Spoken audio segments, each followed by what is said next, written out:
సహాయ మంత్రి భూపతిరాజు శ్రీనివాస్ వర్మ పర్యటించారు. కేంద్రంలో రాష్ట్రంలో డబుల్ ఇంజిన్ సర్కార్ వల్ల ఆంధ్రప్రదేశ్ ఎంతో అభివృద్ధి పదంలో నడుస్తుందని, భారీ పరిశ్రమలు రావడానికి పారిశ్రామికవేత్తలతో సంప్రదింపులు జరుపుతున్నామని, గత వైసీపీ ప్రభుత్వ హయాంలో తరలిపోయిన పరిశ్రమలను కూడా తిరిగి రప్పించేందుకు సీఎం చంద్రబాబు ప్రయత్నిస్తున్నారని శ్రీనివాస్ వర్మ పేర్కొన్నారు. పరిశ్రమల స్థాపనకు విధి విధానాలను సరళీకృతం చేస్తున్నామని, విజయవాడ వరదలకు ప్రజలు బాధపడుతుంటే మాజీ సీఎం జగన్ రాజకీయాలు చేయడం సరైన పద్ధతి కాదని, గత ప్రభుత్వం చేసిన తప్పిదాల వల్లే విజయవాడ ముంపునకు గురైందని, విజయవాడలో పర్యటించి కేంద్రం నుండి మరింత సహాయ సహకారం అందేటట్లు కృషి చేస్తానని కేంద్ర సహాయ మంత్రి తెలిపారు. ఇండియా గవర్నమెంట్ వచ్చి 100 డేస్ అతి త్వరలో పూర్తి కాబోతుంది. పరిపాలన ఎలా సాగుతుందో కేంద్ర భారీ పరిశ్రమల శాఖ మంత్రి భూపతిరాజు శ్రీనివాస్ వర్మ గారు ఉన్నారు. ఆయన మాటలోనే తెలుసుకుందాం. సార్, ఇప్పుడు మీ ఎన్డీఏ గవర్నమెంట్ అంటే ఒక డబుల్ ఇంజిన్ సర్కార్ అని ఫస్ట్ నుంచి కూడా అన్నారు. అలాగే ఆంధ్రప్రదేశ్లో ఈ 100 రోజులు కాబోతుంది. ఏ రకంగా సమిష్టిగా ఎదరగలుగుతుంది? కేంద్ర రాష్ట్ర ప్రభుత్వాలు కలిసి పనిచేస్తున్నాయి. దేశాభివృద్ధిలో కానీ రాష్ట్రాభివృద్ధిలో కానీ రెండిట్లో కేంద్రంలో రాష్ట్రంలో ఎన్డీఏ ప్రభుత్వాలు అధికారంలో ఉన్నాయి.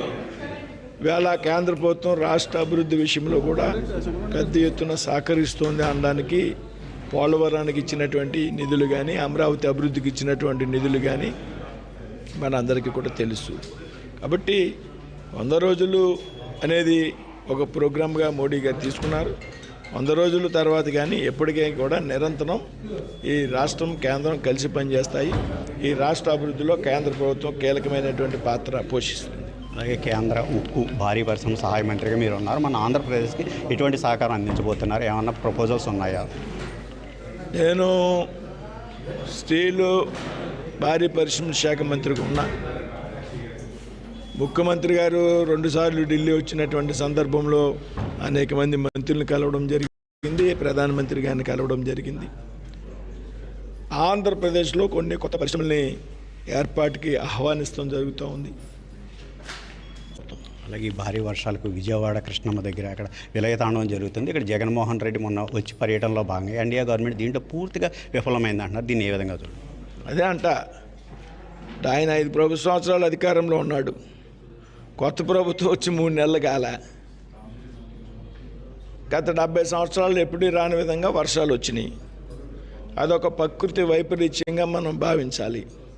ప్రజలకు ఏ విధంగా అండగా ఉండాలనేటువంటి విషయంలో ఆలోచన చేయాలి. ఇవన్నీ మానేసి 5 సంవత్సరాలు పరిపాలన చేసి ఈవేళ విజయవాడ ఈ రకంగా ఉండడానికి కారణం ఎన్డీఏ ప్రభుత్వం, లేకపోతే ఇంకో ప్రభుత్వం, ఇంకో ముఖ్యమంత్రి చంద్రబాబు నాయుడు గారి కారణం అని చెప్పడం ఆయన యొక్క అవివేకం. ఏమంటానంటే, రాజకీయ పార్టీలు అన్నీ కూడా ప్రకృతి వైపరీత్యాలు వచ్చినప్పుడు రాజకీయాలు అతీతంగా పనిచేయాలి. ఈవేళ ఏమన్నా ఫెయిల్యూర్ ఉంటే విజయవాడకి సంబంధించి గత 5 సంవత్సరాల్లో ప్రభుత్వం ఒక ఫెయిల్యూర్ తప్పించి ఈ 3 నెలల్లో వచ్చాక ఫెయిల్యూర్ అనేది ఏమీ లేదు. అలాగే మీ ఆ వరద ప్రాంతాలు మీ పర్యటన ఎప్పుడు ఉండబోతుంది? అలాగే కేంద్రం నుంచి ఎటువంటి నిధులు సమకూరబోతుంది? ఈ వరద సమయంలో నేను అరుణాచల్ ప్రదేశ్లో ఉండడం జరిగింది. నేను నిన్ననే రాజమండ్రి దిగి రాజమండ్రి నుంచి రావడం జరిగింది. కానీ నిరంతరం అక్కడ ఉన్నటువంటి శాసనసభ్యులు సుజనా చౌదరి గారి అసెంబ్లీ సెగ్మెంట్లో ఎక్కువ వరద ప్రభావం ఉంది. అలాగే మా రాష్ట్ర అధ్యక్షురాలు పురంధేశ్వరి గారు కూడా వెళ్ళారు. నేను ఇవాళ కూడా సుజనా చౌదరి గారితో మాట్లాడి నేను కూడా ఆ ప్రాంతాన్ని పర్యటించే ఆలోచన చేస్తూ ఉన్నా. అంటే కేంద్రం నుంచి ఎటువంటి సహకారాన్ని మీరు ప్రపోజల్ పెట్టారు? తప్పనిసరిగా ఇప్పుడు కేంద్రం నుంచి సహకారం అంటే ఎంత నష్టం జరిగింది, ఏ విధంగా జరిగింది అనేటువంటి విషయాన్ని నిపుణులు అంచనా వేయాలి. ముఖ్యమంత్రి గారితో ప్రధానమంత్రి గారు మాట్లాడడం జరిగింది, అమిత్ షా గారు మాట్లాడడం జరిగింది. నిపుణుల అంచనా ఆధారంగా ఏం చేయాలి? రాష్ట్రంలో ఆల్రెడీ అమరావతి అభివృద్ధికి మేము 15,000 కోట్లు ఇచ్చున్నాం. ఈ వైపరీత్యం సందర్భంగా రాష్ట్రానికి ఏం చేయాలి అనేటువంటిది తప్పనిసరిగా కేంద్ర ప్రభుత్వం సానుకూలంగా స్పందిస్తుంది. అందులో ఏమాత్రం కూడా